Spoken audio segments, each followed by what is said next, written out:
സൂറത്തുൽ മറിയം നമ്മൾ 15 ആയത്തുകൾ പഠിച്ചു.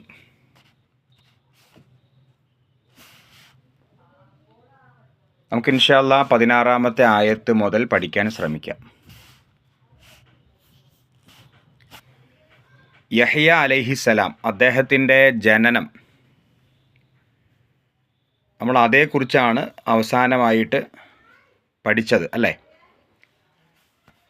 യഹ്യ അലൈഹിസ്സലാം ജനിച്ചു കഴിഞ്ഞിട്ട് അങ്ങനെ അദ്ദേഹത്തിൻ്റെ യൗവനം ആ ഒരു കാലഘട്ടമായി. ആ സമയത്ത് അള്ളാഹു അദ്ദേഹത്തോട് പറഞ്ഞ കാര്യങ്ങളാണ് ഇപ്പോൾ ഇവിടെ എത്രാമത്തെ ആയത്തിൽ? 12-ാമത്തെ ആയത്തിൽ പറയുന്നത്. യാ യഹ്യ ഖുദിൽ കിതാബ ബിഖുവ. അപ്പോൾ അവിടെ പറയുന്ന ആ കിതാബ് ഏതാണ്? തൗറാത്ത്. അവിടെ പറയുന്ന കിതാബ് തൗറാത്താണ്. അപ്പോൾ മൂസാ നബി അലൈഹിസ്സലാം അദ്ദേഹത്തിന് അള്ളാഹു കൊടുത്ത തൗറാത്ത്, ആ തൗറാത്തിനെ നിങ്ങൾ മുറുകെ പിടിക്കുക. മുറുകെ പിടിക്കുക എന്ന് പറഞ്ഞാൽ അതിൻ്റെ ആശയം എന്താ? മുറുകെ പിടിക്കുക എന്ന് പറഞ്ഞാൽ തൗറാത്ത് പ്രകാരം ജീവിക്കുക എന്ന് അതിൻ്റെ അർത്ഥം. പിന്നെ ഇവിടെ പറയുന്നുണ്ട് വ അതൈനാഹുൽ ഹുക്മ നാം അദ്ദേഹത്തിന് നൽകിയെന്ന്. സ്വബിയ്യ എന്ന് പറയുന്നുണ്ട്.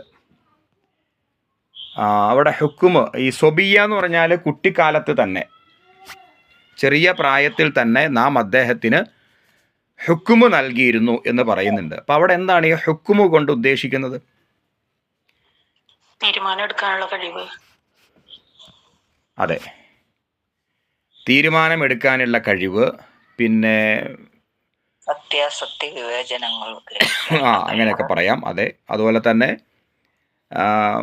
ദീനിൽ ഉള്ള അവഗാഹം, അങ്ങനെയും പറയാം. ദീനിൽ ഉള്ള അവഗാഹം.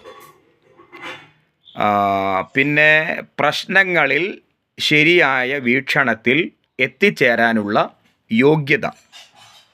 ഇതെല്ലാവർക്കും ഉണ്ടാവണം എന്നില്ല. ഇത് അള്ളാഹു പ്രവാചകന്മാർക്ക് പ്രത്യേകമായിട്ട് നൽകുന്ന ഒരു അനുഗ്രഹമാണ്. അപ്പോൾ ഇവിടെ യഹ്യ അലൈഹിസ്സലാം അദ്ദേഹത്തിന് അള്ളാഹു ഹുക്മ് നൽകിയിരുന്നു, സ്വബിയ്യ, കുട്ടിപ്രായത്തിൽ തന്നെ. പിന്നെ ഹനാനൻ എന്ന് പറയുന്നുണ്ട് അടുത്ത ആയത്തിൽ. ഈ ഹനാൻ എന്ന വാക്കിൻ്റെ അർത്ഥം എന്താ? വളരെയധികം ദയാവായ്പുള്ള ഒരു വ്യക്തിയായിരുന്നു ഹനാൻ ആയിരുന്നു. വാത്സല്യം എന്നൊക്കെ അർത്ഥം കൊടുക്കാം. ഒരു മാതാവിന് തൻ്റെ കുട്ടിയോട് ഉണ്ടാകുന്ന അദമ്യമായ സ്നേഹവായ്പ്, അതിനാണ് ഇവിടെ ഹനാൻ എന്ന് പറയുന്നത്. ഇത് യഹ്യ അലൈഹിസ്സലാം അദ്ദേഹത്തിന് അള്ളാഹു പ്രദാനം ചെയ്തിരുന്നു. പിന്നെ പറയുന്ന ഒരു പ്രധാനപ്പെട്ട ഗുണമാണ് വഹനാനൻ മില്ലദുന്ന വ സക്കാത്തൻ. എന്താ അവിടെ സക്കാത്ത് കൊണ്ട് ഉദ്ദേശിക്കുന്നത്? പരിശുദ്ധിയാണ്. പരിശുദ്ധിയും പ്രദാനം ചെയ്തിരുന്നു. പരിശുദ്ധി എന്ന് പറഞ്ഞാൽ അതുകൊണ്ട് ഉദ്ദേശിക്കുന്നത് ഒരു സംസ്കരണമാണ്. വളരെ ധാർമ്മികമായ, സദാചാരപരമായ ഒരു നല്ല ഒരു വ്യക്തിത്വം ആയിരുന്നു യഹ്യ അലൈഹിസ്സലാം. പിന്നെ പറയുന്നത് വക്കാന തഖിയ എന്നാണ്. വക്കാന തഖിയ, അവിടെ തഖിയ എന്ന് പറഞ്ഞാൽ എന്താ ഉദ്ദേശിക്കുന്നത്? തഖിയ, നല്ല ഭയഭക്തി ഉള്ള ആൾ അല്ലേ? നല്ല ഭയഭക്തി, സൂക്ഷ്മത ഒക്കെ ഉള്ള വ്യക്തി. അപ്പോൾ എത്ര ഗുണങ്ങളായി ഇവിടെ? യഹ്യ അലൈഹിസ്സലാം അദ്ദേഹത്തിന് എത്ര ഗുണങ്ങളായി ഇവിടെ എണ്ണി പറയുന്നു. 1 ഹുക്മ്, 2 ഹനാൻ, 3 സക്കാത്ത്, 4 തഖിയ. ഇനി 5-ാമത്തെ ഒരു ഗുണമാണ് വ ബർറം ബി വാലിദൈഹി വലം യക്കുൻ ജബ്ബാറൻ അസിയ. എന്താണ് ബർറൻ ബി വാലിദൈഹി? എന്താ അതിൻ്റെ അർത്ഥം? മാതാപിതാക്കളോട് നന്മ ചെയ്യുന്നവൻ. ബർറ് എന്ന് പറഞ്ഞാൽ ഗുണം ചെയ്യുന്നവൻ, പുണ്യം ചെയ്യുന്നവൻ എന്നൊക്കെ അതിൻ്റെ അർത്ഥം. അപ്പോൾ മാതാപിതാക്കളോട് നന്മ ചെയ്യുന്ന, ഇവിടെ മാതാപിതാക്കൾ ആരാണ്? യഹ്യ അലൈഹിസ്സലാം അദ്ദേഹത്തിൻ്റെ മാതാപിതാക്കൾ ആരായിരുന്നു? 1 സക്കരിയ, പിന്നെ ആരാണ്? എലിസബത്ത്. ഓക്കെ. അപ്പോൾ മാതാപിതാക്കളോട് അദ്ദേഹം വളരെയധികം ബർറൻ ബി വാലിദൈഹി ആയിരുന്നു. പിന്നെ പറയുന്നത് വലം യക്കുൻ ജബ്ബാറൻ അസിയ എന്നാണ്. എന്താണ് ജബ്ബാർ എന്ന വാക്കിൻ്റെ അർത്ഥം? ധിക്കാരി, ക്രൂരനായ വ്യക്തികൾക്കാണ് ജബ്ബാർ എന്ന്. അതിന് വേറെയും അർത്ഥമുണ്ട്. അള്ളാഹുവിൻ്റെ പേരാണ് ജബ്ബാർ. അതുകൊണ്ട് നമ്മളൊക്കെ ഓരോരുത്തർക്ക് ജബ്ബാർ എന്ന പേരൊക്കെ ഇടാറുണ്ട്. അബ്ദുൽ ജബ്ബാർ എന്നൊക്കെ വിളിക്കാറുണ്ട്. അപ്പോൾ അവിടെ ക്രൂരൻ എന്നല്ല അർത്ഥം. അള്ളാഹുവിൻ്റെ മറ്റൊരു പ്രത്യേകതയാണ് ജബ്ബാർ. സത്യനിഷേധികളോട് ദയാവായ്പ് അള്ളാഹുവിന് ഉണ്ടാവുകയില്ല. അവിടെ അള്ളാഹു വളരെ കർക്കശക്കാരനായിരിക്കും സത്യനിഷേധികളോട്. അതുകൊണ്ടാണ് അള്ളാഹ്ക്ക് ജബ്ബാർ എന്ന പേര് കിട്ടിയത്. അപ്പോൾ ഇവിടെ ജബ്ബാർ കൊണ്ട് ഉദ്ദേശിക്കുന്നത് എന്താണ്? ക്രൂരൻ ആയിരുന്നില്ല. അസിയ എന്ന് പറഞ്ഞാൽ എന്താ? ധിക്കാരി ആയിരുന്നില്ല. അപ്പം ഇത്രയും ഗുണങ്ങൾ അദ്ദേഹത്തിന് ഉണ്ടായിരുന്നു എന്നാണ് മനസ്സിലാക്കേണ്ടത്. അത് ഓരോ വാക്കുകളും കൃത്യമായി പഠിക്കുക. ഒന്ന് ഹുക്കുമ്, ഹനാന്, സക്കാത്ത്, തഖിയ, പിന്നെ ബർറംബി വാലിദൈഹി, പിന്നെ വലം യക്കുൻ ജബ്ബാറൻ അസിയ. ജബ്ബാർ ഒരു വാക്ക്, അസിയ വേറെ വാക്കാണ് കേട്ടോ. അപ്പം ജബ്ബാറൻ അസിയ, അദ്ദേഹം ക്രൂരനായ ധിക്കാരി ആയിരുന്നില്ല എന്ന് പറയാം. ഇനി 15-ാമത്തെ ആയത്തിലോ വസലാമുൻ അലൈഹി യൗമ വുലിദ വ യൗമ യമൂതു വ യൗമ യുബഅസു ഹയ്യ. എന്താ അതിൻ്റെ അർത്ഥം? സലാം എന്ന് പറഞ്ഞാൽ സമാധാനം. അദ്ദേഹത്തിന് സമാധാനം എപ്പോഴൊക്കെയാണ്?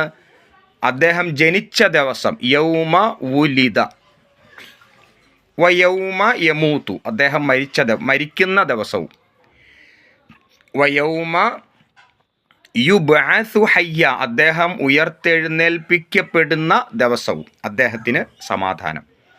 അതായത് ഇവിടെ പറയുന്നത് അദ്ദേഹത്തിൻ്റെ മരണ ദിവസവും അദ്ദേഹത്തിൻ്റെ ഉയർത്തെഴുന്നേൽപ്പ് ദിവസവും അദ്ദേഹത്തിനൊരു പ്രയാസം ഉണ്ടാവില്ല. അദ്ദേഹം വളരെ സന്തോഷത്തോടെയും സമാധാനത്തോടെയും ആയിരിക്കും മരിക്കുന്നതും. വളരെ സന്തോഷത്തോടെയും സമാധാനത്തോടെയും ആയിരിക്കും അദ്ദേഹം ഉയർത്തെഴുന്നേൽക്കുന്നതും. പിന്നെ അദ്ദേഹം ജനിച്ച ദിവസവും സന്തോഷത്തോടെയാണ് അദ്ദേഹം ജനിച്ചത്. ഇതാണ് ഇവിടെ പറഞ്ഞ് അവസാനിപ്പിച്ചത്. ഇൻഷാ അല്ലാഹ് നമുക്ക് അടുത്ത ആയത്തിലേക്ക് വരാം. അപ്പോൾ യഹ്യ അലൈഹിസ്സലാം, അദ്ദേഹത്തിൻ്റെ ജനനം നമ്മുടെ മനസ്സിൻ്റെ അകത്ത് ഉണ്ടാവണം. യഹ്യ അലൈഹിസ്സലാം ജനിച്ചത് ആ കാലഘട്ടത്തിൽ അവിടെ വലിയൊരു അത്ഭുതമായിരുന്നു. അതറിയാലോ, എലിസബത്തിനും പിന്നെ സക്കരിയ അലൈഹിസ്സലാം അവർക്ക് കുട്ടിയുണ്ടായത് വലിയ അത്ഭുതമായിരുന്നു. കാരണം അവർ ഏജ് ഓവർ ആയവരാണ്, അതായത് പ്രായം ചെന്നു.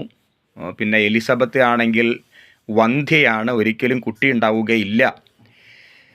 അങ്ങനെയുള്ള ഒരു വനിതയായിരുന്നു എലിസബത്ത്. അപ്പോൾ അവർക്ക് കുട്ടി ജനിച്ചു എന്നത് ഒരു വലിയ ചർച്ചയായിട്ട് ജെറൂസലം അഥവാ ഈ പറയുന്ന ബത്ലഹേം അവിടെ അങ്ങനെ ചർച്ചയായി. അപ്പോൾ അതവിടെ നിൽക്കട്ടെ. നമുക്കിനി അടുത്ത ആയത്തിലേക്ക് വരാം, അടുത്ത വിഷയത്തിലേക്ക് വരാം. നമുക്ക് ആയത്ത് നോക്കാം. 16-ാമത്തെ ആയത്താണ്. ബിസ്മില്ലാഹിർ റഹ്മാനിർ റഹീം. വദ്കുർ ഫിൽ കിതാബി മറിയമ ഇദിൻതബദത് മിൻ അഹ്ലിഹാ മകാനൻ ശർഖിയ്യ. അവിടെ വായിക്കുമ്പോൾ ഇദിൻതബദത് അങ്ങനെ വായിക്കണം കേട്ടോ. വദ്കുർ ഫിൽ കിതാബി മറിയമ ഇദിൻതബദത് മിൻഹു ഇദിൻതബദത് മിൻ അഹ്ലിഹാ മകാനൻ ശർഖിയ്യ. ഇനി വദ്കുർ ഫിൽ കിതാബി മറിയം, നേരത്തെ വന്ന ഒരു പ്രയോഗമാണത്. വദ്കുർ ഫിൽ കിതാബി മറിയം എന്ന് പറഞ്ഞാൽ അതിൻ്റെ അർത്ഥം വദ്കുർ, നീ വിവരിച്ചു കൊടുക്കുക എന്നതിൻ്റെ അർത്ഥം. വദ്കുർ എന്ന് പല അർത്ഥമുണ്ട് ആ വാക്കിന്. ഇവിടെ പറയുമ്പോൾ സ്മരിക്കുക എന്ന അർത്ഥമുണ്ട്, പക്ഷെ ഇവിടെ പറയുമ്പോൾ നീ വിവരിച്ചു കൊടുക്കുക എന്നർത്ഥം. നീ സ്മരിക്കുക എന്നർത്ഥമുണ്ട്, അങ്ങനെയൊക്കെ അർത്ഥമുണ്ട്. പക്ഷെ ഇവിടുത്തെ അർത്ഥം നീ വിവരിച്ചു കൊടുക്കുക. ഫിൽ കിതാബ്, ഈ വേദത്തിൽ. ഫിൽ കിതാബ് എന്ന് പറയുമ്പോൾ ഈ വേദത്തിൽ. മറിയമിനെ കുറിച്ച്, മറിയമിൻ്റെ വൃത്താന്തം, അതാ മറിയമിൻ്റെ ഒരു ചരിത്രം, മറിയമിൻ്റെ ഒരു ചരിത്രം ഈ വേദത്തിൽ നീ വിവരിച്ചു കൊടുക്കുക എന്നാണ് പറഞ്ഞത്.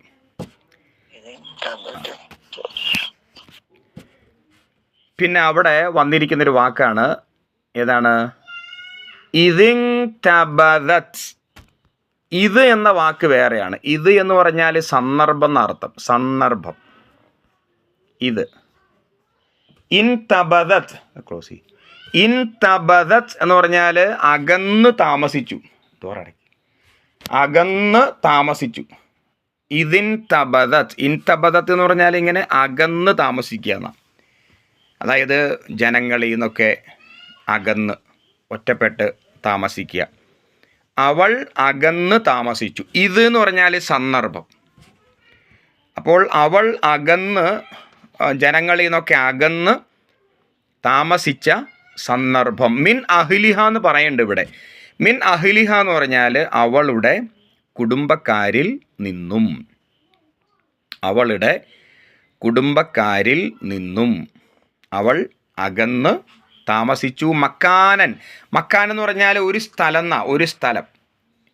ഷർഖിയ എന്ന് പറഞ്ഞാൽ കിഴക്ക് ദിശ, കിഴക്ക് ഭാഗത്തുള്ള ഒരു സ്ഥലത്ത്. ഷർഖിയ എന്ന് പറഞ്ഞാൽ കിഴക്ക് ഭാഗം. അപ്പം അതിൻ്റെ അർത്ഥം ഒന്നിച്ച് പറയുമ്പോഴോ, അവൾ സ്വന്തം ജനത്തിൽ നിന്ന് അകന്ന് കിഴക്കുവശത്ത് ഏകാന്തയായി കഴിഞ്ഞ സന്ദർഭം.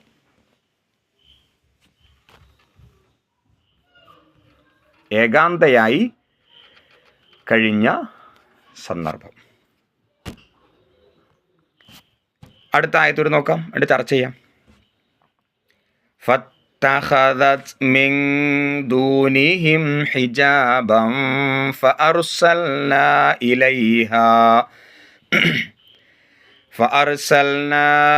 ഇലൈഹാ റൂഹനാ ഫതമസ്സല ലഹാ ബശറൻ സവിയ്യാ.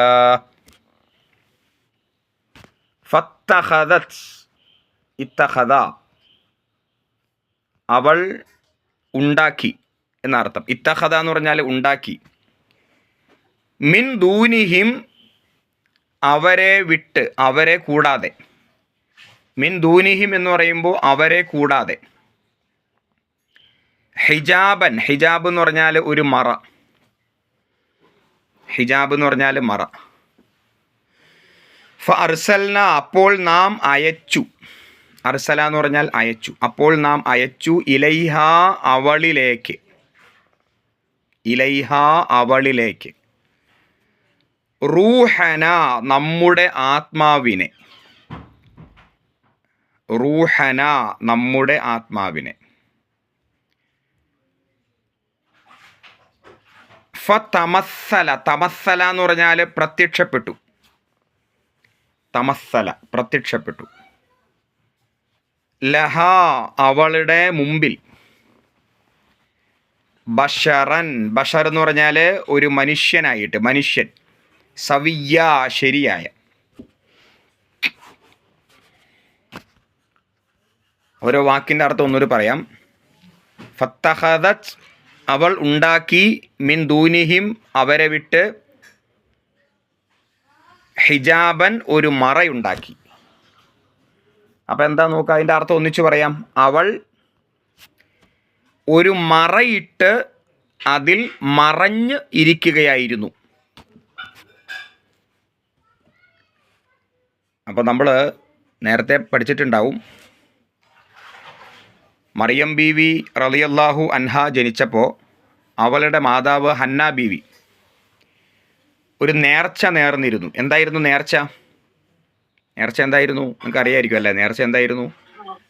ബൈത്തുൽ മുഖദ്ദസിലേക്ക് കുട്ടിയെ നേർച്ചയാക്കി. ബൈത്തുൽ മഖ്ദിസ് അവിടേക്ക് കുട്ടിയെ നേർച്ചയാക്കി. അപ്പോൾ അവിടെ ആരാധനയ്ക്ക് കൊണ്ടുപോയിട്ട് ഇരുത്തി. അപ്പോൾ സക്കരിയ അലൈഹിസ്സലാമാണ് മേൽനോട്ടം വഹിക്കുന്നത്, ഉത്തരവാദിത്വം ഏറ്റെടുത്തിരിക്കുന്നു. അങ്ങനെ മറിയം ബീവി ബൈത്തുൽ മഖ്ദിസ് അവിടെ ഒരു മിഹ്റാബ്, മിഹ്റാബിൽ ഭജനമിരുന്നു. നമ്മൾ മിഹ്റാബിൻ്റെ അർത്ഥം നേരത്തെ പറഞ്ഞതാണ്.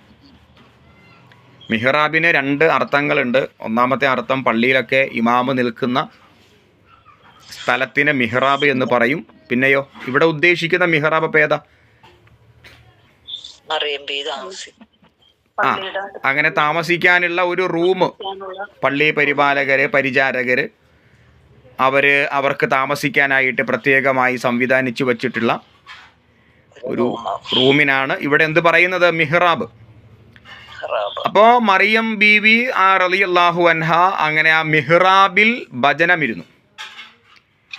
അത് ബൈത്തുൽ മഖ്ദിസിൻ്റെ കിഴക്ക് ഭാഗത്തായിരുന്നു. ഇന്നത്തെ ബൈത്തുൽ മഖ്ദിസ്, അവിടെ ചെന്നാൽ ഈ മിഹ്റാബ് കാണാൻ കഴിയും. ബൈത്തുൽ മഖ്ദിസിൻ്റെ കിഴക്ക് ഭാഗത്ത് ഈ മിഹ്റാബ് ഇപ്പോഴും ഉണ്ട്. അവിടെ ആ മിഹ്റാബിന് ഒരു മറ ഇട്ടു അവൾ. എന്തിനാണ്? കാഴ്ചക്കാരിൽ നിന്ന് അകന്ന് നിൽക്കാനായിട്ട് ഒരു മറ ഇട്ടിരുന്നു. അപ്പോൾ ആളുകളിൽ നിന്ന് മറഞ്ഞിരിക്കാനായിട്ട് ഒരു മറയിട്ടിരുന്നു. കാരണം പെൺകുട്ടിയാണല്ലോ. സാധാരണ ആൺകുട്ടികളാണ് ഇങ്ങനെ ഭജനം ഇരിക്കുന്നത്, പെൺകുട്ടികളല്ല ഇരിക്കാറ്. പക്ഷേ ഈ ഹന്ന ബീവി നേർച്ച നേർന്നത് കൊണ്ട് പെൺകുട്ടിയാണെങ്കിലും അള്ളാഹു ആ നേർച്ച സ്വീകരിച്ചു. അപ്പോൾ അങ്ങനെ ഭജനമിരിക്കുകയാണ്. അപ്പോൾ പെൺകുട്ടി ആയതുകൊണ്ട് ഒരു മറ ആവശ്യമായിട്ട് വന്നതുകൊണ്ടാണ് മറയിട്ടത്. അവിടെ കാഴ്ചക്കാരും അവിടെ വരുന്ന ആണുങ്ങളും, ധാരാളം ആണുങ്ങളൊക്കെ കയറി വരുന്നു ആരാധിക്കാനും മറ്റ് കാര്യങ്ങൾക്ക് വേണ്ടി. ധാരാളം ആണുങ്ങൾ അതുവഴി പാസ് ചെയ്യുന്നുണ്ട്. അപ്പോൾ അവരിൽ നിന്നൊക്കെ അകന്നിരിക്കാനായിട്ട് ഒരു മറയിട്ടു എന്നാണ് ഇവിടെ പറയുന്നത്. അപ്പം മക്കാനൻ ഷർഖിയ എന്ന് പറയുന്നുണ്ട്. മക്കാനൻ ഷർഖിയ എന്ന് പറഞ്ഞാൽ കിഴക്ക് ഭാഗമെന്ന അതിൻ്റെ അർത്ഥം. അവിടെ ഉദ്ദേശിക്കുന്ന കിഴക്ക് ഭാഗം ബൈത്തുൽ മഖ്ദിസ്, അതിൻ്റെ കിഴക്ക് ഭാഗമാണ്. അപ്പോൾ ബൈത്തുൽ മഖ്ദിസ് അവിടെ ചെന്നാൽ ഇപ്പോൾ നമുക്ക് ഈ മിഹ്റാബ് കാണാൻ കഴിയും കേട്ടോ. ഇപ്പോഴും അത് അവിടെ തന്നെ ഉണ്ട്, എവിടെയും പോയിട്ടില്ല. അപ്പോൾ ഇൻഷാ അല്ലാഹ് ബാക്കി നോക്കാം. പിന്നെന്താ പറഞ്ഞത്? ഫത്തഖദത് മിൻ ദൂനിഹിം ഹിജാബൻ ഫഅർസൽനാ ഇലൈഹാ റൂഹനാ. അവളിലേക്ക് നമ്മുടെ റൂഹിനെ നാം പറഞ്ഞയച്ചു. അവിടെ റൂഹ് കൊണ്ട് എന്താ ഉദ്ദേശിക്കുന്നത്? നമ്മുടെ റൂഹ് എന്ന വാക്കിൻ്റെ അർത്ഥം ആത്മാവ് എന്നാണ്.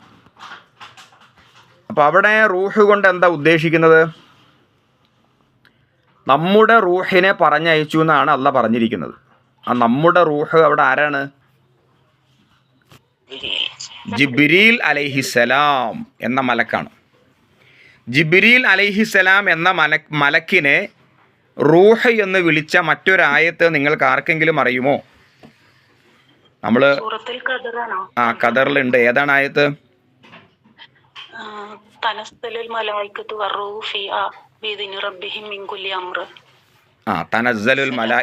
വറൂഹ്, റൂഹ് അല്ലേ? ശരി. എന്താണ് ഈ ജിബ്രീൽ അലൈഹിസ്സലാം എന്ന മലക്കിനെ റൂഹ് എന്ന് വിളിക്കാനുള്ള കാരണം? റൂഹ് എന്ന വാക്കിൻ്റെ അർത്ഥം പറഞ്ഞാൽ ആത്മാവ് എന്നാണ്. പക്ഷേ ജിബ്രീൽ എന്ന മലക്കിനെ റൂഹ് എന്ന് അള്ളാഹു വിളിക്കുന്നു. എന്താണ് അതിൻ്റെ കാരണം?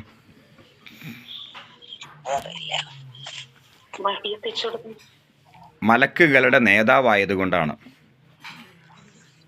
ഇപ്പോൾ നേതാവിന് അങ്ങനെ ഒരു വാക്ക് അറബിയിലുണ്ട്, നേതാവ്. റൂഹ എന്ന് പറഞ്ഞാൽ അതിൻ്റെ അർത്ഥം പ്രധാനപ്പെട്ട വ്യക്തി എന്നാണ്. അപ്പോൾ മലക്കുകളുടെ നേതാവായതുകൊണ്ടാണ് റൂഹ എന്ന് വിളിക്കുന്നത്. അല്ലാതെ ആത്മാവ് എന്ന് പറഞ്ഞാൽ അള്ളാഹുവിൻ്റെ ആത്മാവല്ല ഇവിടെ ഉദ്ദേശിക്കുന്നത്. ഇവിടെ ക്രൈസ്തവർക്ക് സംഭവിച്ച പോലെ ഒരബദ്ധം നമുക്ക് സംഭവിക്കരുത്. ഖുർആനിൽ ആത്മാവ് എന്ന് പറയുന്നുണ്ടല്ലോ, അതുകൊണ്ട് ക്രൈസ്തവർ പറയുന്നതും ഖുർആൻ പറയുന്നതും ഒന്നാണല്ലോ എന്ന് ചിന്തിക്കാൻ പാടില്ല. കാരണം ഇവിടെ പറയുന്ന ആത്മാവ്, ക്രൈസ്തവർ പറയുന്ന ആത്മാവ് എന്ന് പറഞ്ഞാൽ പരിശുദ്ധാത്മാവാണ്. ഇതെല്ലാം ഒന്നാണ് അവർ പറയുന്നത്. പക്ഷേ ഇവിടെ പറയുന്ന ആത്മാവ് എന്ന് പറഞ്ഞാൽ ജിബ്രീൽ അലൈഹിസ്സലാം എന്ന മലക്കാണ്. ആ മലക്കിനെ നാം പറഞ്ഞയച്ചു. എങ്ങനെയാണ് പറഞ്ഞയച്ചത്? ഫതമസ്സല ലഹ ബശറൻ സവിയ്യ. ആ മലക്ക് എങ്ങനെയാണ് മറിയം ബീവി റളിയല്ലാഹു അൻഹ ആ ഭജനമിരുന്ന മിഹ്റാബിലേക്ക് ഈ മലക്ക് എങ്ങനെയാണ് കയറി ചെന്നത്? തമസ്സല എന്ന് പറഞ്ഞാൽ അർത്ഥം എന്താ? തമസ്സലാണ് പറഞ്ഞല്ലോ. അർത്ഥം എന്താ? തമസ്സല എന്ന് പറഞ്ഞാൽ അതിൻ്റെ അർത്ഥം എന്താ? പ്രത്യക്ഷപ്പെട്ടു എന്നാണ്. ബഷറൻ, എന്താ ബഷറൻ എന്ന് പറഞ്ഞാൽ? മനുഷ്യനായിട്ട്. എങ്ങനെയുള്ള മനുഷ്യൻ? സവിയ്യ എന്ന് പറയേണ്ട ഇവിടെ. സവിയ്യ എന്ന് പറഞ്ഞാൽ എന്താ? ശരിയായ യഥാർത്ഥ മനുഷ്യൻ. കണ്ടു കഴിഞ്ഞാൽ മനുഷ്യനല്ല എന്നാരും പറയില്ല. ഒരു യഥാർത്ഥ മനുഷ്യനായിട്ട് ഈ മലക്ക് കയറി ചെന്നു. ജിബ്രീൽ അലൈഹിസ്സലാം കയറി ചെന്നു. ബഷറൻ സവിയ എന്ന് പറഞ്ഞാൽ ശരിയായ ഒരു മലക്കിൻ്റെ ഒരു മനുഷ്യൻ്റെ രൂപത്തിലാണ് ഈ മലക്ക് കയറി ചെന്നത്. അങ്ങനെ കയറി ചെന്നപ്പോൾ മറിയം ബീവി റളിയല്ലാഹു അൻഹ എന്താ പറഞ്ഞു നോക്കാം. ഖാലത് ഇന്നി അഊദു ബിർറഹ്മാനി മിൻക ഇൻ കുൻത തഖിയ. ഖാലത് അവൾ പറഞ്ഞു, ഇന്നി തീർച്ചയായും ഞാൻ, അഊദു അഭയം തേടുന്നു, ബിർറഹ്മാനി പരമകാരുണ്യവാനോട്, മിങ്ക നിന്നിൽ നിന്ന്.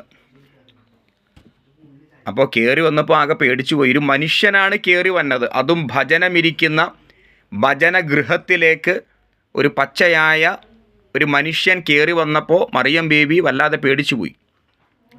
എന്താ ഉദ്ദേശമെന്ന് അറിയില്ല.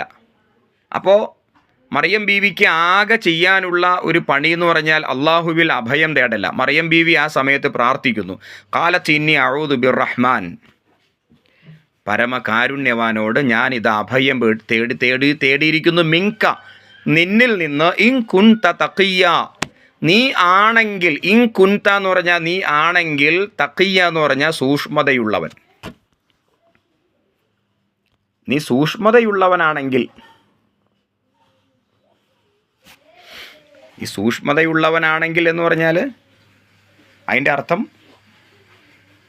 നീ അള്ളാനെ പേടിക്കുന്നവനാണെങ്കിൽ എന്നെ ഉപദ്രവിക്കരുത് എന്നാണ് അതിൻ്റെ ബാക്കി നമ്മൾ പൂരിപ്പിക്കേണ്ടത്. ഇൻ കുൻത തഖിയ. അങ്ങനെ മറിയം ബീവി റളിയല്ലാഹു തആല അൻഹ ആകെ പേടിച്ചിട്ട് അങ്ങനെ പറഞ്ഞു. അങ്ങനെ മറിയം ബീവിയുടെ ഈ പേടിയും വെപ്രാളം കണ്ടപ്പോൾ കയറി വന്ന മലക്ക് പറഞ്ഞു,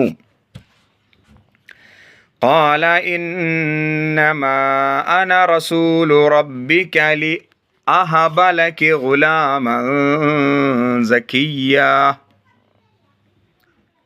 മലക്ക് പറഞ്ഞ വാക്കെന്താ? ഖാല മലക്ക് പറഞ്ഞു, അതായത് ജിബ്രീൽ അലൈഹിസ്സലാം പറഞ്ഞു, ഇന്നമാ അന റസൂലു റബ്ബിക്കി, ഞാൻ നിൻ്റെ റബ്ബിൻ്റെ ദൂതനാണ്. അവിടെ ഇന്നമ എന്ന പ്രയോഗമുണ്ട്. ഇന്നമ എന്ന് പറഞ്ഞാൽ ഇങ്ങനെ മാത്രം, നിൻ്റെ റബ്ബിൻ്റെ ദൂതൻ മാത്രമാണ് ഞാൻ, വേറെ ആരുമല്ല. അതാണ് ഇന്നമ, തീർച്ചയായും ഞാൻ. അന റസൂലു എന്ന് പറഞ്ഞാൽ ദൂതൻ. അപ്പോൾ ഇന്നമ ചേർത്ത് പറയുമ്പോൾ ദൂതൻ മാത്രം. റബ്ബിക്ക എന്ന് പറയുമ്പോൾ നിൻ്റെ റബ്ബിൻ്റെ. പേടിക്കണ്ട, ഞാൻ റബ്ബിൻ്റെ ദൂതൻ മാത്രമാണ്. പിന്നെ ഞാൻ വന്നിരിക്കുന്നതിൻ്റെ ഒരു ഉദ്ദേശം എന്താ? ലി അഹബ. അഹബ എന്ന് പറഞ്ഞാൽ വഹബ അല്ലേ? അഹബ എന്ന് പറഞ്ഞാൽ ദാനം നൽകാൻ വന്നിരിക്കുകയാണ് ഞാൻ, ദാനം നൽകാൻ. ലി എന്ന് പറഞ്ഞാൽ വേണ്ടി. ലി അഹബ, ഞാൻ വന്നിരിക്കുന്നത് നിനക്ക് ദാനം നൽകാൻ വേണ്ടിയിട്ടാണ്. ലക്കി എന്ന് പറഞ്ഞാൽ നിനക്ക്. ഗുലാമൻ എന്ന് പറഞ്ഞാൽ ഒരു കുഞ്ഞ്. സക്കിയ എന്ന് പറഞ്ഞാൽ പരിശുദ്ധനായ ഒരു കുഞ്ഞിനെ നിനക്കായിട്ട് ദാനം നൽകാൻ വേണ്ടിയിട്ടാണ് ഞാൻ വന്നിരിക്കുന്നത് എന്നാര് പറഞ്ഞു? ഈ കയറി വന്ന മലക്ക് ജിബ്രീൽ അലൈഹിസ്സലാം പറഞ്ഞു. അപ്പോൾ മറിയം ബീവിയുടെ പേടിയെല്ലാം മാറ്റി, ഞാൻ ഉപദ്രവിക്കാനോ പ്രയാസപ്പെടുത്താനോ വന്ന വ്യക്തിയല്ല, ഞാനൊരു അള്ളാഹുടെ ദൂതനാണ്. ഞാൻ വന്നതിൻ്റെ ഉദ്ദേശം എന്താ? നിനക്ക് ഒരു പരിശുദ്ധയായ സക്കിയ എന്ന് പറഞ്ഞ, അവിടെ സക്കിയ എന്ന് പറഞ്ഞ നേരത്തെ വന്ന വാക്കല്ലേ, പരിശുദ്ധനായ ഒരു നല്ല ഒരു കുട്ടി. ഗുലാം എന്ന് പറഞ്ഞാൽ ആൺകുട്ടിക്കാണ് പറയാം, നേരത്തെ വന്ന വാക്കാട്ടോ ഗുലാമൊക്കെ. ഒരു നല്ല ആൺകുട്ടിയെക്കുറിച്ചുള്ള സന്തോഷ വാർത്ത അറിയിക്കാൻ വേണ്ടിയിട്ടാണ് ഞാൻ വന്നിട്ടുള്ളത്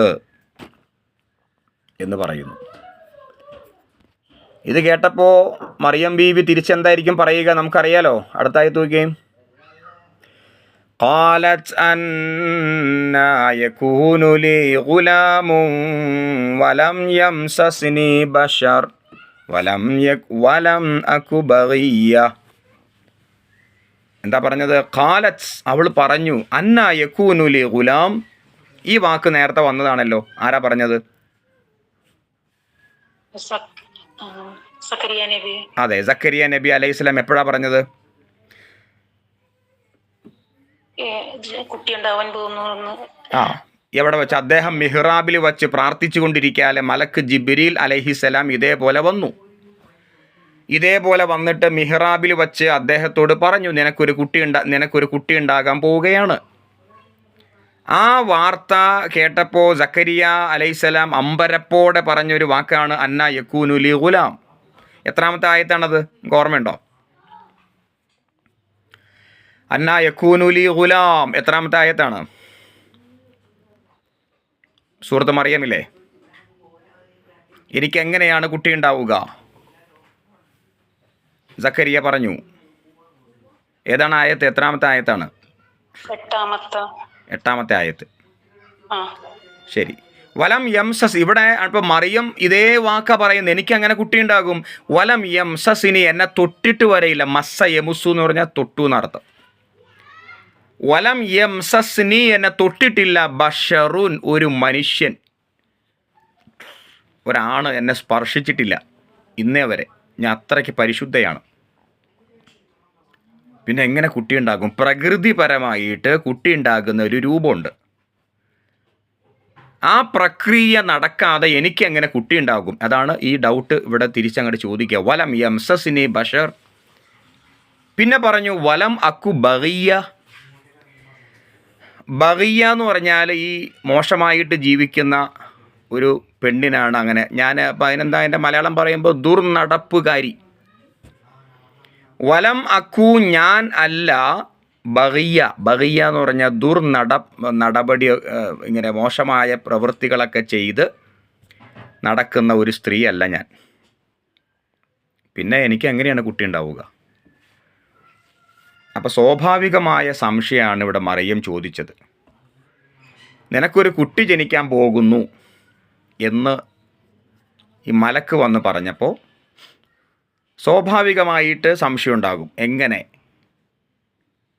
എന്നെ ഇതുവരെ ഒരു വലം യംസസിനി ബഷർ വലം അക്കു ബഗിയ. അപ്പം അതിന് ഇവിടെ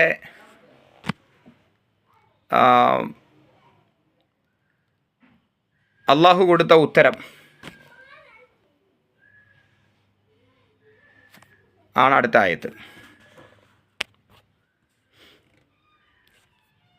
ആ ഉത്തരം എന്താ നോക്കാം. قال كذلك قال ربك هو علي هين ولنجعله آية للناس ورحمة منا وكان أمرا مقضيا. ഇതാണ് അള്ളാഹ് കൊടുത്ത ഉത്തരം. അള്ളാഹ് കൊടുത്തു എന്ന് പറഞ്ഞാൽ ഈ മലക്ക് വഴി അള്ളാഹ് കൊടുത്ത ഉത്തരം. ഖാല, അദ്ദേഹം പറഞ്ഞു. ഇവിടെ അദ്ദേഹം എന്ന് പറഞ്ഞാൽ ഈ മലക്ക് പറഞ്ഞു. കദാലിക്ക്, അപ്രകാരം തന്നെ, അപ്രകാരം തന്നെ. ഖാല, അദ്ദേഹം പറഞ്ഞു. റബ്ബുക്കി, നിന്റെ നാഥൻ പറഞ്ഞു. ഹുവ അലയ്യ, അത് എനിക്ക്, ഹയ്യിൻ, നിസാരമാണ്. അപ്പോൾ മറിയം ബീവിയുടെ സംശയം എന്തായിരുന്നു? എനിക്കെങ്ങനെ കുട്ടി ഉണ്ടാകും? വലം യംസസിനി ബഷർ വലം അക്കു ബഗിയ. അതിന് മലക്ക് കൊടുത്ത ഉത്തരം എന്താ? അള്ളാഹുവിൻ്റേതായിട്ട് മലക്ക് കൊടുത്ത ഉത്തരം എന്താ? ഖാല കദാലിക്. എന്താ അതിൻ്റെ അർത്ഥം? അപ്രകാരം സംഭവിക്കും. എപ്രകാരം സംഭവിക്കും? കുട്ടി ഉണ്ടാവുക തന്നെ ചെയ്യും. അത് യാതൊരു സംശയവുമില്ല. പിന്നെ പറഞ്ഞ ഉത്തരം എന്താ? ഖാല റബ്ബുക്കി, നിന്റെ റബ്ബ് പറഞ്ഞിരിക്കുന്നു. എന്താ പറഞ്ഞത്? ഹുവ അലയ്യ, അത് എൻ്റെ മേൽ. എൻ്റെ മേൽ എന്ന് പറഞ്ഞാൽ ആരുടെ മേൽ? അള്ളാഹുടെ മേൽ. അള്ളാഹുവിനത് ഹയ്യിൻ. ഹയ്യിൻ എന്ന് പറഞ്ഞാൽ വളരെ നിസാരം. പിന്നെ പറയാണ് വലിനജ്അലഹു, നാം അവനെ ആക്കും. ആരെ? ആ ജനിക്കാൻ പോകുന്ന കുട്ടിയെ. വലിനജ്അലഹു, നാം ഈ മറിയമ്മിന് ജനിക്കാൻ പോകുന്ന കുട്ടി അഥവാ ഈസാ നബി അലൈഹിസ്സലാം, അതാണ് ക്രൈസ്തവർ പറയുന്ന യേശു ക്രിസ്തു. ആ യേശുവിനെ അഥവാ ഈസാ നബിയെ നാം ആക്കും ആയത്തൻ, ഒരു ദൃഷ്ടാന്തം, ലിന്നാസി, ജനങ്ങൾക്ക്. അതായത് കുട്ടി ജനിച്ചു. എങ്ങനെ ജനിച്ചു? പിതാവില്ലാതെ. സാധാരണ കുട്ടികൾ ജനിക്കുന്ന ഒരു പ്രക്രിയ ഒന്നും ഇല്ലാതെ കുട്ടി ജനിച്ചു. അത് ആയത്താക്കും ഞാൻ എന്നാ പറഞ്ഞത്, ദൃഷ്ടാന്തം. അപ്പം ഇവിടെ ദൃഷ്ടാന്തം കൊണ്ട് എന്താ ഉദ്ദേശിക്കുന്നത്? ദൃഷ്ടാന്തം, അടയാളം എന്നൊക്കെ പറഞ്ഞാൽ എന്താ? അടയാളം. ഇപ്പോൾ ഒരു ഉദാഹരണം പറഞ്ഞാൽ, നിങ്ങൾ വഴിയിൽ കൂടെ നടന്നു പോയപ്പോൾ ഒരു നായ നടന്നു പോയതിൻ്റെ കാൽപ്പാടുകൾ അവിടെ കണ്ടു. അപ്പോൾ നിങ്ങൾ ആ കാൽപ്പാട്, ആ അടയാളം നോക്കിയിട്ട് പറഞ്ഞു, ഒരു നായ ഇതുവഴി പോയിട്ടുണ്ട്. അപ്പം നിങ്ങൾക്കത് മനസ്സിലായത് എങ്ങനെയാണ്? ആ കാൽപ്പാട് നോക്കിയപ്പോൾ, അടയാളം നോക്കിയപ്പോൾ നിങ്ങൾക്ക് ഇതുവഴി പോയത് ഒരു നായ ആണെന്ന് മനസ്സിലായി. ഇനിയിപ്പോൾ അത് കാളയാകട്ടെ, പോത്താകട്ടെ, പശുവാകട്ടെ, കോഴിയാകട്ടെ, എന്ത് ജീവി, മൃഗം, പക്ഷി, മനുഷ്യൻ നടന്നു പോയാലും നമുക്കവിടെ ഒരു കാൽപ്പാട്, ഒരു അടയാളം ഉണ്ടാകും. ഈ അടയാളം നോക്കി നമുക്ക് കാര്യങ്ങൾ മനസ്സിലാവും. ഇതുപോലെ അള്ളാഹുവിനെ മനസ്സിലാക്കാൻ, അള്ളാഹുവിനെ അറിയാൻ, അള്ളാഹുവിൻ്റെ ശക്തിയെ നമുക്ക് ഉൾക്കൊള്ളാൻ അള്ളാഹ് വച്ചിട്ടുള്ള അടയാളങ്ങളിൽ ഒരു അടയാളമാണ് ഈസാ നബി അലൈഹിസ്സലാം. കാരണം പിതാവില്ലാതെ ജനിക്കുന്നു. അതിലൂടെ നമ്മൾ അള്ളാഹുവിൻ്റെ കഴിവിനെയാണ്, അള്ളാഹുവിൻ്റെ യുക്തിയെയാണ് നമ്മൾ മനസ്സിലാക്കേണ്ടത്. മറിച്ച് ക്രൈസ്തവർക്ക് അബദ്ധം പറ്റി, അവർ ഇത് അള്ളാഹുടെ മകനാണെന്ന് പറഞ്ഞിട്ട് അള്ളാഹുവിനെ ചെറുതാക്കി. മുസ്ലിങ്ങളായ നമ്മൾ അള്ളാഹുവിൻ്റെ കഴിവായിട്ട് അതിനെ കണ്ട് അള്ളാഹിനെ മഹത്വവൽക്കരിച്ചു. ഇതാണ് അവിടെ സംഭവിച്ച ഒരു മാറ്റം. ക്രൈസ്തവർ എന്താ ചെയ്തത്? അള്ളാഹിനെ ചെറുതാക്കി. കാരണം അള്ളാഹ്ക്ക് കുട്ടിയുണ്ടെന്ന് പറഞ്ഞു, അള്ളാഹിനെ മനുഷ്യനെ പോലെയാക്കി. കുട്ടി ഉണ്ടാവുക, അള്ളാഹ് പിതാവാണ് എന്നൊക്കെ പറഞ്ഞിട്ട്. അപ്പം മനുഷ്യനും അള്ളാഹുവും വ്യത്യാസമില്ലാത്ത പോലെയായി. പക്ഷേ മുസ്ലിങ്ങൾ അഥവാ ഇസ്ലാം, ഈസാ നബി അലൈഹിസ്സലാം ദൈവത്തിൻ്റെ മകനല്ല, മറിച്ച് ദൈവത്തിൻ്റെ ആയത്താണ്. ആയത്ത് എന്ന് പറഞ്ഞാൽ അടയാളം, ദൃഷ്ടാന്തം. അള്ളാഹുവിനെ അറിയാനും മനസ്സിലാക്കാനും ഒക്കെ വേണ്ടിയുള്ള, ഞാൻ ആദ്യം പറഞ്ഞല്ലോ, ഒരു പോത്ത്, കാള, പശുവൊക്കെ നടന്നു പോയാൽ അതിൻ്റെ അടയാളം. ഇപ്പോൾ നമുക്ക് ഈ പ്രപഞ്ചത്തിൽ അള്ളാഹിനെ മനസ്സിലാക്കാനായിട്ട് ഒരുപാട് അടയാളങ്ങളുണ്ട്. ആ കൂട്ടത്തിൽ ഒരു അടയാളമാണ് ഈസാ നബി അലൈഹിസ്സലാം. ലോകത്ത് പിതാവില്ലാതെ ആരും ജനിച്ചിട്ടില്ല. ആകപ്പാടെ ജനിച്ചത് ആദം നബി അലൈഹിസ്സലാം മാത്രം. പിന്നെ പിതാവില്ലാതെ ജനിച്ച വ്യക്തിയാണ് ഈസാ നബി അലൈഹിസ്സലാം. അതെങ്ങനെ എന്നത് ശാസ്ത്ര ലോകത്തിന് കണ്ടുപിടിക്കാൻ സാധ്യമല്ല. അതാണ് ആദ്യം പറഞ്ഞ ഖാല കദാലിക്, അപ്രകാരം സംഭവിക്കും, അത് അള്ളാഹ്ക്ക് നിസ്സാരം എന്നല്ലേ ആദ്യം പറഞ്ഞത്. അപ്രകാരം സംഭവിക്കും, അത് അള്ളാഹ്ക്ക് ഹയ്യിൻ എന്ന വാക്കല്ലേ വന്നത്? ഏതാ വാക്ക് അവിടെ? ഹയ്യിൻ. അതെ, ഹയ്യിൻ, അള്ളാഹ്ക്ക് നിസ്സാരമാണ്. വലി നജ്അലഹു ആയത്തൻ, നാം അദ്ദേഹത്തെ, അദ്ദേഹം എന്ന് പറഞ്ഞാൽ ഈസാ നബി അലൈഹിസ്സലാം, അദ്ദേഹത്തെ നാം ആക്കും ഒരു ആയത്തൻ, ഒരു ദൃഷ്ടാന്തമാക്കും, ലിന്നാസി, ജനങ്ങൾക്ക്, വറഹ്മത്തൻ, അദ്ദേഹത്തെ കാരുണ്യമാക്കും, മിന്ന, നമ്മിൽ നിന്നുള്ള ഒരു കാരുണ്യമായിട്ട് അദ്ദേഹത്തെ മാറ്റും. വക്കാന അമ്രൻ, ഈ കാര്യം മഖ്ലിയ, തീരുമാനിക്കപ്പെട്ടു. ഏത് കാര്യം? ഈ രൂപത്തിൽ ഈസാ നബി അലൈഹിസ്സലാം ജനിക്കും എന്ന കാര്യം തീരുമാനിക്കപ്പെട്ടു കഴിഞ്ഞു. മഖ്ലിയ എന്ന് പറഞ്ഞാൽ തീരുമാനിക്കപ്പെട്ടു. ഇനി ഒരു ഓപ്ഷനും ഇല്ല, ആരുടെയും ഒരു അഭിപ്രായം അള്ളാഹ് സ്വീകരിക്കില്ല. അള്ളാഹു തീരുമാനിച്ചു കഴിഞ്ഞു, അത് സംഭവിക്കുക തന്നെ ചെയ്യും. അപ്പോൾ മറിയം ബീവി റളിയല്ലാഹു അൻഹ അത്ഭുതപ്പെട്ടപ്പോൾ മലക്ക് ജിബ്രീൽ പറഞ്ഞ വാക്കാണിത്. ഇവിടെ പറഞ്ഞ വാക്കിൻ്റെ അർത്ഥം എന്താ? ഒരു പുരുഷൻ നിന്നെ സ്പർശിക്കും, അങ്ങനെ നിനക്ക് കുട്ടിയുണ്ടാകും എന്നല്ല പറഞ്ഞത്. മറിച്ച് ഒരു പുരുഷനും സ്പർശിക്കാതെ തന്നെ നിനക്ക് കുട്ടിയുണ്ടാകും. നേരത്തെ ഇതേ വാക്കുകൾ പറഞ്ഞിരുന്നു സക്കരിയാനോട്. സക്കരിയ അത്ഭുതപ്പെട്ടിരുന്നു. അവിടെയും മലക്ക് ജിബ്രീൽ അലൈഹിസ്സലാം കൊടുത്ത മറുപടി ഇത് തന്നെയാണ്. അള്ളാഹ് തീരുമാനിച്ച ഒരു കാര്യമാണ്, അല്ലേ? അപ്പോൾ സക്കരിയ അലൈഹിസ്സലാം തിരിച്ചു പറഞ്ഞ വാക്കെന്താ? ഞാൻ പടുകളവനാണ്, എൻ്റെ ഭാര്യ വന്ധ്യയാണ്, ആഖിറൻ, പിന്നെ എങ്ങനെ കുട്ടിയുണ്ടാകും എന്നാണ് ഇവിടെ സക്കരിയ ചോദിച്ചത്. അപ്പോൾ അവിടെ കൊടുത്ത ഉത്തരം എന്താ? ഇതേ വാക്കല്ലേ, കദാലിക എന്നാണ് പറഞ്ഞത്.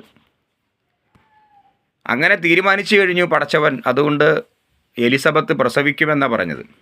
അങ്ങനെ പ്രസവിച്ചു, കുട്ടിയുണ്ടായി, അതാണ് സക്കരിയ. അതേപോലെ തന്നെ ഇവിടെയും പറഞ്ഞു. അങ്ങനെ മറിയം ബീവി റളിയല്ലാഹു അൻഹ ഗർഭിണിയായി. ബാക്കി നോക്കാം. ഫഹമലതുഹു ഫൽതബദത് ബിഹി മക്കാനൻ ഖസിയ്യ. കാലം കഴിഞ്ഞു പോയി. അങ്ങനെ മറിയം ഗർഭം, അതാണ് ഫഹമലത്തുഹു. ഹമല എന്ന് പറഞ്ഞാൽ ഗർഭം ധരിച്ചു, ഫ എന്ന് പറഞ്ഞാൽ അങ്ങനെ, അങ്ങനെ. ഹമലത്തുഹു എന്ന് പറഞ്ഞാൽ അവനെ എന്ന് പറഞ്ഞാൽ ഈസാ നബീനെ അങ്ങനെ ഗർഭം ധരിച്ചു. ഗർഭം ധരിച്ചിട്ട് സംഭവിച്ചെന്താ? ഫൻ തബദത്. ഇൻ തബദ നേരത്തെ വന്ന വാക്കാണല്ലോ. എന്താ അർത്ഥം? ഇൻ തബദ നേരത്തെ വന്ന വാക്കാണ്. നമ്മൾ എടുത്ത ആയത്ത് തുടക്കത്തിൽ വന്ന വാക്കാണ് ഇൻ തബദ. എന്താ അതിൻ്റെ അർത്ഥം? ആർക്കും അറിയില്ല. ഇൻ തബദ അല്ലേ? അതെ, അകന്ന് താമസിച്ചു. ബിഹി അവനെയും കൊണ്ട്. അവനെന്നല്ല ഇവിടെ പറഞ്ഞത്, അവിടെ ഹു എന്ന് പറഞ്ഞാൽ ആ ഗർഭമാണ്. ആ ഗർഭവും താങ്ങി അവൾ അകന്ന് താമസിച്ചു. എവിടെയാണ്? മക്കാനൻ ഖസിയ എന്നാണ് പറഞ്ഞത്. മക്കാനൻ ഖസിയ. മക്കാൻ എന്ന് പറഞ്ഞാൽ ഒരു സ്ഥലം, ഖസിയ എന്ന് പറഞ്ഞാൽ ദൂരെയുള്ള, അകലെയുള്ള ഒരു സ്ഥലത്ത്. ഇവിടെ അകലെയുള്ള സ്ഥലം എന്ന് പറഞ്ഞാൽ ബദ്ലഹേമാണ്. ബദ്ലഹേം ഫലസ്തീനിലെ ഒരു നഗരമാണ് ഇപ്പോഴത്തെ ഫലസ്തീൻ. അറബിയിലുള്ള പേര് ബൈത്തുൽ ലഹ്മ്. ഞാൻ പറഞ്ഞിരുന്നു ഇവിടെ നേരത്തെ അല്ലേ, ബൈത്തുൽ ലഹ്മ് എന്ന് പറഞ്ഞാൽ ഇറച്ചി മാർക്കറ്റ്. പണ്ടത്തെ ഇറച്ചി മാർക്കറ്റാണത്. ഇപ്പോഴും അവിടെ ഇറച്ചി മാർക്കറ്റ് അല്ലെങ്കിൽ ആ പേരിപ്പോഴും അങ്ങനെ തന്നെ, ബൈത്തുൽ ലഹ്മ്. അത് ബദ്ലഹേം എന്ന് പറയുന്നു, അത്രയേ ഉള്ളൂ. ഇപ്പോൾ ജെറൂസലം അവിടെ നിന്നൊരു 10 കിലോമീറ്റർ പോയാൽ ഫലസ്തീനിൽ സ്ഥിതി ചെയ്യുന്ന ഒരു നഗരമാണ് ഈ ബദ്ലഹേം. അവിടെയാണ് ഈസാ നബി അലൈഹിസ്സലാം ജനിച്ചത്. ദാവൂദ് നബി അലൈഹിസ്സലാം അവിടെയാണ് താമസിച്ചത്, ഈ ബദ്ലഹേം. ഒരുപാട് പ്രവാചകന്മാരൊക്കെ വന്നു പോയ ഒരു സ്ഥലമാണത്. ഇവിടെ മക്കാനൻ ഖസിയ എന്ന് പറഞ്ഞാൽ ബദ്ലഹേമാണ്. മക്കാനൻ ഖസിയ എന്ന് പറഞ്ഞാൽ സ്വന്തം വീട്ടിൽ നിന്ന് ദൂരെ. കാരണം ഗർഭം ധരിച്ചപ്പോൾ ആകെ പ്രശ്നമായില്ലേ, ആൾക്കാർ ചോദിക്കില്ലേ. ഒരു വിശുദ്ധ കുടുംബത്തിലെ അറിയപ്പെട്ട ഒരു ഹാറൂൻ കുടുംബത്തിലെ, ഹാറൂൻ്റെ വംശപരമ്പരയിൽ, ഹാറൂൻ നബി അലൈഹിസ്സലാം, ഹാറൂൻ നബി അലൈഹിസ്സലാമിൻ്റെ വംശപരമ്പരയിൽപ്പെട്ട ഒരു കുടുംബത്തിൽപ്പെട്ട ഒരു ഉന്നത കുല, ആ തറവാടിത്തമുള്ള ഒരു കുടുംബത്തിൽപ്പെട്ട, അതും പ്രവാചകന്മാരുടെ പാരമ്പര്യത്തിൽപ്പെട്ട ഒരു കുടുംബത്തിൽപ്പെട്ട ഒരു പെണ്ണ്, അതും വിശുദ്ധമായ ദേവാലയത്തിൽ ദൈവത്തെ, അള്ളാഹുവിനെ ആരാധിക്കാനായിട്ട് നേർച്ചയാക്കപ്പെട്ടവൾ, അവൾ പെട്ടെന്ന് ഗർഭിണിയായി എന്ന് ജനം അറിഞ്ഞാൽ എന്തായിരിക്കും അവിടെ സംഭവിക്കുക? നിങ്ങൾ ആലോചിച്ച് നോക്കി. നിസാര സംഭവമാണോ? ആരാണിത്? ഇപ്പം പറഞ്ഞല്ലോ, ഒരു ഉന്നത കുലത്തിൽ, ഒരു ഹാറൂൺ കുടുംബത്തിൽപ്പെട്ട മൂസാ നബി അലൈഹിസ്സലാം തൊട്ട് മൂസാ നബിയുടെ ജ്യേഷ്ഠ സഹോദരനാണ് ഹാറൂൻ അലൈഹിസ്സലാം. ഹാറൂൻ അലൈഹിസ്സലാമിൻ്റെ വംശപരമ്പരയിൽപ്പെട്ട ഒരു കുടുംബത്തിലാണ് നമ്മുടെ മറിയം ബീവി ജനിച്ചത്. അതും ജനിക്കുന്നതിന് മുമ്പ് തന്നെ മാതാവ് ഹന്ന ബീവി ബൈത്തുൽ മഖ്ദസ് അവിടേക്ക് നേർച്ചയാക്കി. അങ്ങനെ നേർച്ചയാക്കപ്പെട്ട് വിശുദ്ധ ദേവാലയത്തിൽ, അത് മിഹ്റാബിൽ ഭജനമിരിക്കുന്ന ഒരു പെണ്ണ് ഒരു സുപ്രഭാതത്തിൽ ഗർഭിണിയായി എന്ന് കേൾക്കുമ്പോൾ ഈ സാഹചര്യം നമ്മൾ മനസ്സിലാക്കണം. അത് മറച്ചു വയ്ക്കാൻ പറ്റൂലല്ലോ. അപ്പോൾ ആ ഒരു കടുത്ത പരീക്ഷണത്തിൽ അകപ്പെട്ട മറിയം ബീവി എന്താ ചെയ്തേ? ആ ഭജനഗ്രഹം വിട്ടുപോയി. ജനങ്ങൾ കളിയാക്കുന്നു, ആക്ഷേപിക്കുന്നു, വിമർശിക്കുന്നു, കുറ്റം പറയുന്നു, എന്തൊക്കെയോ പ്രശ്നങ്ങൾ. നിങ്ങൾക്കത് ഊഹിക്കാൻ കഴിയും. അത് തന്നെ അവിടെ സംഭവിച്ചു. അപ്പോൾ ഭജനഗൃഹത്തിൽ ഇരിക്കാൻ പറ്റാതെ അവിടെ നിന്ന് ഇറങ്ങിയിട്ട് മക്കാനൻ ഖസിയ്യ, ഇവിടെ പറഞ്ഞില്ലേ മക്കാനൻ, അതൊന്നും അല്ല പറയുന്നില്ല, അതൊക്കെ അവിടെ നമ്മൾ വായിച്ചെടുക്കേണ്ടതാണ്, അതൊന്നും പറയേണ്ട കാര്യമില്ല, നമുക്ക് മനസ്സിലാക്കാം. മക്കാനൻ ഖസിയ്യ, ജെറൂസലമിലേക്ക് ബദ്ലഹേം, അതായത് ഭജനഗൃഹം വിട്ട് ബദ്ലഹേമിലേക്ക് പോകണമെങ്കിൽ അവിടെ എന്തൊക്കെ സംഭവിച്ചിട്ടുണ്ടാവും നമുക്ക് ഊഹിക്കാം.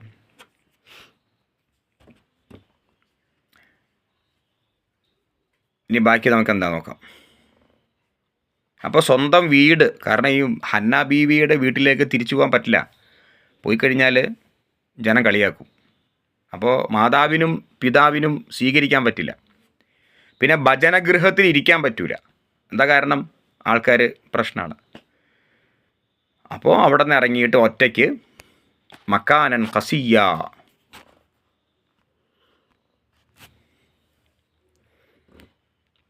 فأجاءها المخاض إلى جذع النخلة قالت يا ليتني مت قبل هذا وكنت نسيا منسيا. അങ്ങനെ അവള് അജാഅഹ എന്നാ പറഞ്ഞു. അജാഅഹ എന്ന് പറഞ്ഞാൽ അതിൻ്റെ അർത്ഥം അവളിങ്ങനെ നടന്ന് ഇങ്ങനെ പോവാണ്, അതാണ് അജാഅഹ, അവളെ കൊണ്ട് എത്തിച്ചു. ഏതാണ് അൽ മഹാല്, മഹാൽ എന്ന് പറഞ്ഞാൽ അതിൻ്റെ അർത്ഥം ഈ വേദനയാണ്, ഈ പ്രസവിക്കാനുള്ള വേദനയ്ക്കാണ് മഹാൽ എന്ന് പറയാം. മഹാൽ, ആ മഹാൽ വന്നപ്പോൾ ആ വേദന കൊണ്ട് അവളിങ്ങനെ എല്ലാം മറന്ന് ഇങ്ങനെ നടക്കുകയാണ്. മഹാലിൻ്റെ ഒരു പ്രയാസമുണ്ട്. അപ്പോൾ കുറേ ഇവിടെ വിട്ടുകളഞ്ഞിരിക്കുക പടച്ചവൻ. സംഗതി 10 മാസം കഴിഞ്ഞു, പ്രസവത്തിൻ്റെ ടൈം എത്തി. ആ സമയത്ത് ഈ മഹാൽ ഉണ്ടായപ്പോൾ ഫഅജാഅഹ, ആ വേദന അവളെ കൊണ്ടുവന്ന് എത്തിച്ചു. ഇലാ ജിദ്ഇ, ജിദ്ഇ എന്ന് പറഞ്ഞാൽ മരം, നഖ്ലത്ത് എന്ന് പറഞ്ഞാൽ ഈത്തപ്പന, ഒരു ഈത്തപ്പനയുടെ മരത്തിൻ്റെ ചോട്ടിലേക്ക് അവൾ വന്നു. അത് അറിഞ്ഞുകൊണ്ട് വന്നതല്ല, അതാണ് ഈ പറഞ്ഞത്. അങ്ങനെ വേദന ഇങ്ങനെ എടുത്തപ്പോൾ നടന്ന് കഷ്ടപ്പെട്ട് അവിടെ എത്തി. എവിടെ എത്തി? ഒരു ഈത്തപ്പനയുടെ ചോട്ടിലേക്ക് എത്തി. ഖാലത്ത്, ആ വേദന കൊണ്ട് പൊളഞ്ഞിട്ട് അവൾ പറഞ്ഞു, യാ ലൈതനി, ഞാൻ ആയിരുന്നെങ്കിൽ, മിത്തു, മരിച്ചു പോയിരുന്നെങ്കിൽ.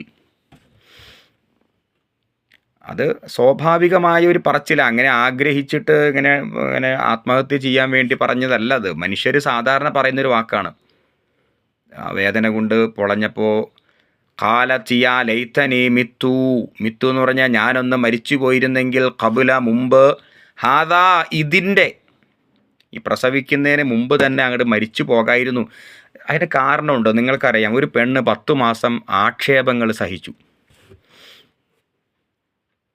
ഇപ്പോൾ അതാ പ്രസവിക്കാൻ പോയി. ഇനിയിപ്പോൾ എന്തൊക്കെ സംഭവിക്കുക, ഒരു പിടുത്തമില്ല. പ്രസവിച്ച് കഴിഞ്ഞാൽ ഈ കുട്ടിയുടെ പിതാവ് ആരാന്ന് ചോദിക്കും, എന്തു പറയും? ഇപ്പോൾ ഭാവിയെക്കുറിച്ച് ആലോചിച്ചിട്ട്, നടക്കാൻ പോകുന്ന പ്രസവത്തെക്കുറിച്ച് ആലോചിച്ചിട്ട്, നടന്നു കഴിഞ്ഞ ആക്ഷേപങ്ങളുണ്ട്, അതിനെക്കുറിച്ചൊക്കെ ആലോചിച്ചിട്ട് ഇവക്ക്, ഈ മറിയം ബീവിക്ക് റളിയല്ലാഹു അൻഹ, ആകപ്പാടെ ടെൻഷനും പ്രയാസവും സങ്കടമൊക്കെ വന്നപ്പോൾ പറഞ്ഞു പോയൊരു വാക്കാണ് മിത്തു ഖബ്ല ഹാദാ, ഇതിനു മുമ്പ് ഞാനൊന്ന് മരിച്ചു പോയിരുന്നെങ്കിൽ. വകുന്തു നസിയ മൻസിയ, ഞാൻ ആവുകയും ചെയ്തിരുന്നെങ്കിൽ. കുന്തു എന്ന് പറഞ്ഞാൽ ഞാൻ ആവുകയും ചെയ്തിരുന്നെങ്കിൽ. നസിയൻ, ഇങ്ങനെ വിസ്മൃതി. വിസ്മൃതി എന്ന് പറഞ്ഞാൽ എന്താ? നസിയ എന്ന് പറഞ്ഞാൽ ഇങ്ങനെ മറന്നു പോകലാണ്. എന്നെക്കുറിച്ച് ആരും ഓർക്കണ്ട, ഇങ്ങനെ ഒരു മറിയം ജീവിച്ചിരുന്നു എന്ന് ആരും ഓർക്കാതെ. മൻസിയ എന്നുണ്ട്, രണ്ടും ഒരേ വാക്കാം. മൻസിയ എന്ന് പറഞ്ഞാൽ വിസ്മൃതി എന്ന് പറയാം, നസിയ എന്ന് പറഞ്ഞാൽ അത് തന്നെ. അപ്പോൾ രണ്ട് ചേർത്ത് പറയുമ്പോൾ ആരും ഓർക്കാതെ ഇങ്ങനെ ഒരു മറിയം ജീവിച്ചിരുന്നു എന്ന് അറിയാത്ത രൂപത്തിൽ വിസ്മൃതിയിലേക്ക് ഞാൻ അകപ്പെട്ടിരുന്നെങ്കിൽ. അതാണ് മറിയം ബീവി പറഞ്ഞ വാക്ക്. ഇങ്ങനെ പ്രയാസപ്പെട്ട് നടക്കുന്ന കണ്ട് അങ്ങനെ അവൾ ഒരു മരത്തിൻ്റെ ചൂട്ട്, മരം ഏതാണ്? ഈത്തപ്പഴം അല്ലേ? ഈത്തപ്പന മരത്തിൻ്റെ ചൂട്ടിലെത്തി. ഫനാദാഹ മിൻ തഹ്തിഹാ അല്ലാ തഹ്സനി ഖദ് ജഅല റബ്ബുകി തഹ്ത സരിയ്യാ. അപ്പോൾ ഒരു മനുഷ്യന് താങ്ങാവുന്നതിലപ്പുറം ദുഃഖങ്ങളും ടെൻഷനും വന്നാൽ എന്താ ചെയ്യണ്ടേ? മനുഷ്യനൊരു കപ്പാസിറ്റി ഉണ്ട്.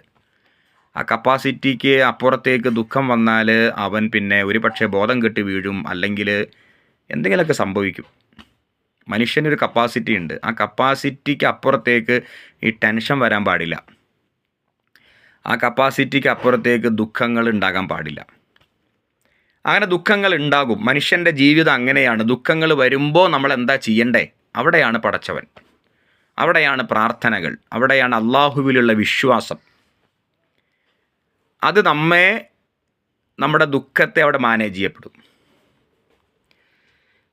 ആ വിശ്വാസമില്ലെങ്കിലാണ് പലതിലേക്കും മനുഷ്യൻ വഴിമാറി പോവുക. ചിലപ്പോൾ ആത്മഹത്യ ചെയ്യും, ചിലപ്പോൾ വേറെ എന്തെങ്കിലും സംഭവിക്കും.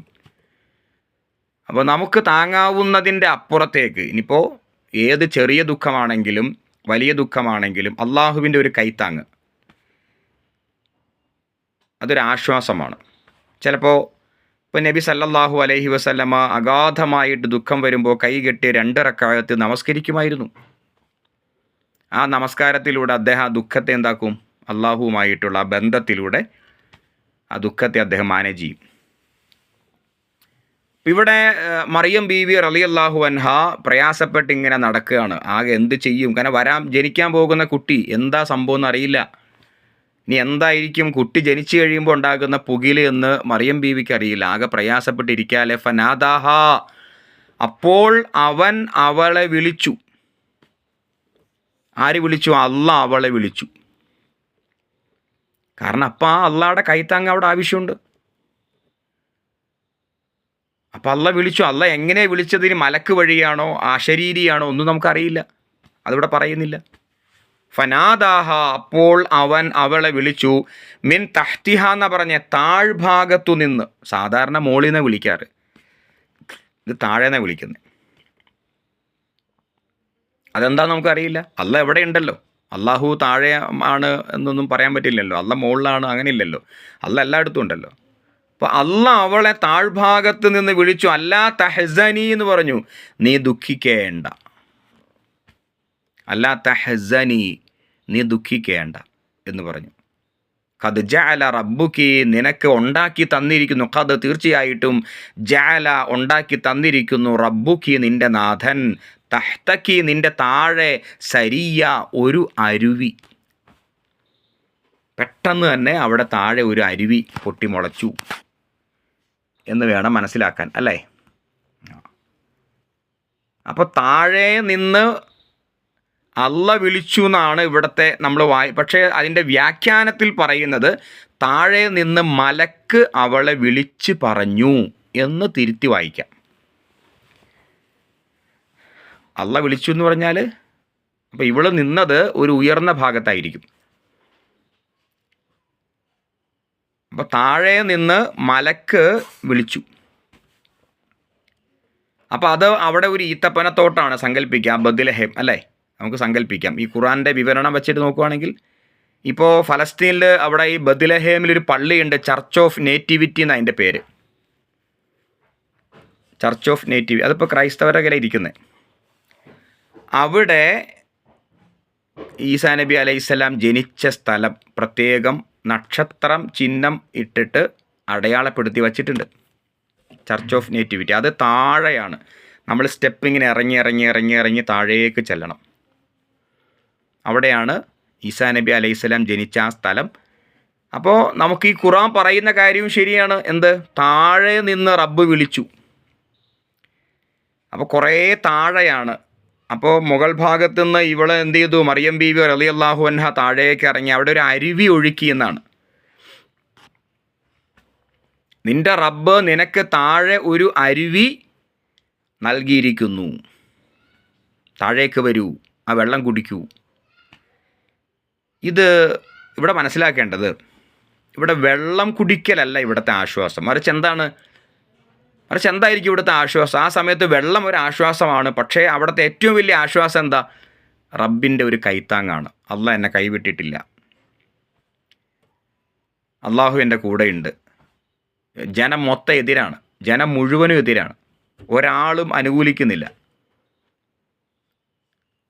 അപ്പോൾ ആ സമയത്ത് പടച്ചവൻ കൂടെ ഉണ്ട് എന്ന ഉറച്ച ഒരു വിശ്വാസമാണ് മറിയം ബീവിക്ക് അള്ളാഹ് കൊടുത്തത്. പിന്നെ എന്താ സംഭവിച്ചെന്ന് നോക്കാം. അടുത്ത ആയത്തൂടെ നോക്കാം. അടുത്ത ആയത്തിൽ വഹുസ്സി ഇലൈക്കി ബിജിദ്ഇൻ നഖ്ല, വഹുസ്സി ഇലൈക്കി, നീ പിടിച്ചിങ്ങനെ കുലുക്കുക എന്നാ.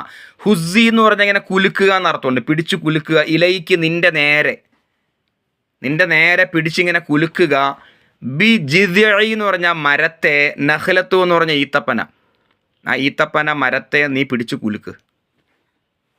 തുസാഖിത്ത് അലൈക്ക്, തുസാഖിത്ത് അത് വീഴ്ത്തി തരും. തുസാഖിത്ത് എന്ന് പറഞ്ഞാൽ വീഴ്ത്തുക എന്നാണ്. അലൈക്ക് നിൻ്റെ നേരെ റുതുബൻ ജനിയ, നല്ല പഴുത്ത് പാകമായ ഈത്തപ്പഴം, അതിനാണ് റുതുബൻ ജനിയ എന്ന് പറയുക. നല്ല ടേസ്റ്റുള്ള പാകപ്പെട്ട നല്ല ഈത്തപ്പഴം നിനക്ക് അത് തുസാഖിത്ത് എന്ന് പറഞ്ഞാൽ വീഴ്ത്തി തരും. അലൈക്ക് നിനക്ക്. ഫകുലി നീ തിന്നുകൊള്ളുക, വഷ്റബി നീ കുടിച്ചുകൊള്ളുക, വഖർരി നീ ഇങ്ങനെ എന്ത് ചെയ്യുക, ഐന നിൻ്റെ കണ്ണൊന്ന് ഇങ്ങനെ കുളിർക്കട്ടെ. വഖർരി ഐന നിൻ്റെ കണ്ണൊന്ന് കുളിർക്കട്ടെ.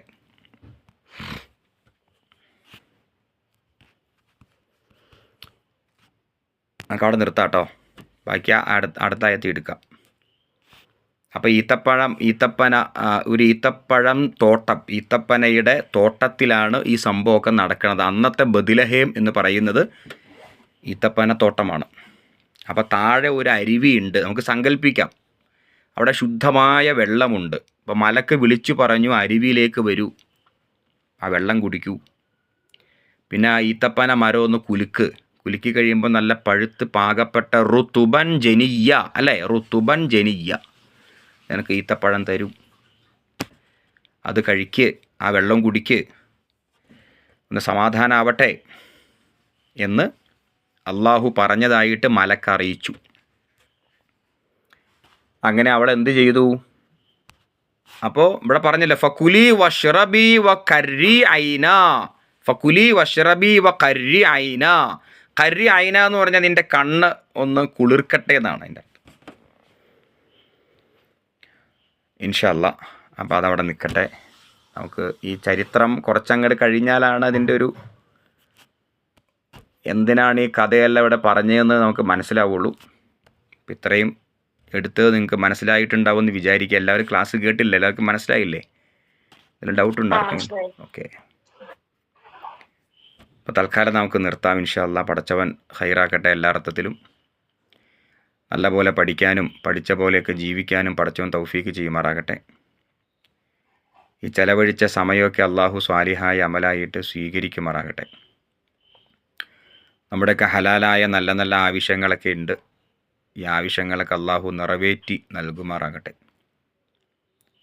അള്ളാഹു സുബ്ഹാനഹു വ തആല നാളെ പരലോകത്ത് ജന്നാത്തുൽ ഫിർദൗസിൽ നമ്മൾ ഈ പഠിച്ച മറിയം ബീവിയൊക്കെ കണ്ടുകൊണ്ട് നമ്മൾ മനസ്സിലാക്കിയ മറിയം ബീവിയുടെ ചാരത്തൊക്കെ നിൽക്കാനും മറിയം ബീവിയെ കാണാനും ഈസാ നബി അലൈഹിസ്സലാമിനോട് സംസാരിക്കാനും യഹ്യ അലൈഹിസ്സലാമിനോട് സംസാരിക്കാനും പിന്നെ സക്കരിയ അലൈഹിസ്സലാം അവരെയൊക്കെ കാണാനും ഈ പഠിച്ച ചരിത്രമൊക്കെ വച്ചിട്ട് അവരോട് സംസാരിക്കാനും പെരുമാറാനൊക്കെയുള്ള സൗഭാഗ്യം നാളെ പരലോകത്ത് അള്ളാഹു നമുക്ക് ഏവർക്കും പ്രദാനം ചെയ്യുമാറാകട്ടെ. അള്ളാഹു സുബ്ഹാനഹു വ തആല ഇഹലോകത്തും പരലോകത്തും ഖൈറായ സന്തോഷകരമായ ജീവിതം നമുക്ക് ഏവർക്കും പ്രദാനം ചെയ്യുമാറാകട്ടെ. അല്ലാഹുമ്മ റഹംനാ ബിൽ ഖുർആൻ, അല്ലാഹുമ്മ നവ്വിർ ഖുലൂബനാ ബിൽ ഖുർആൻ, അല്ലാഹുമ്മ റഹംനാ ബിൽ ഖുർആൻ, അല്ലാഹുമ്മ നവ്വിർ ഖുലൂബനാ ബിൽ ഖുർആൻ, അല്ലാഹുമ്മ നവ്വിർ ഖുലൂബനാ ബിൽ ഖുർആൻ, അല്ലാഹുമ്മ ദക്കിർനാ മിൻഹു മാ നസീനാ വഅല്ലിംനാ മിൻഹു മാ ജഹിൽനാ വർസുഖ്നാ തിലാവതനാ ആനാ അൽ-ലൈലി വഅത്റാഫ അൻ-നഹാർ വജഅൽഹു ലനാ ഹുജ്ജതൻ യാ റബ്ബൽ ആലമീൻ. റബ്ബനാ ആതിനാ ഫിദ്ദുനിയാ ഹസന വഫിൽ ആഖിറതി ഹസനതൻ വഖിനാ അദാബന്നാർ. اللهم احفظنا في ظلمات الليل كما حفظتنا في ضوء النهار ربنا اصرف عنا بلاء الليل كما صرفت عنا بلاء النهار رب اغفر لي ولوالدي وللمؤمنين يوم يقوم الحساب اللهم صل على محمد وعلى آل محمد آمين برحمتك يا أرحم الراحمين سبحانك اللهم ربنا وبحمدك أشهد أن لا إله إلا أنت أستغفرك وأتوب إليك. എല്ലാവർക്കും അസ്സലാമു അലൈക്കും വറഹ്മത്തുള്ളാഹി.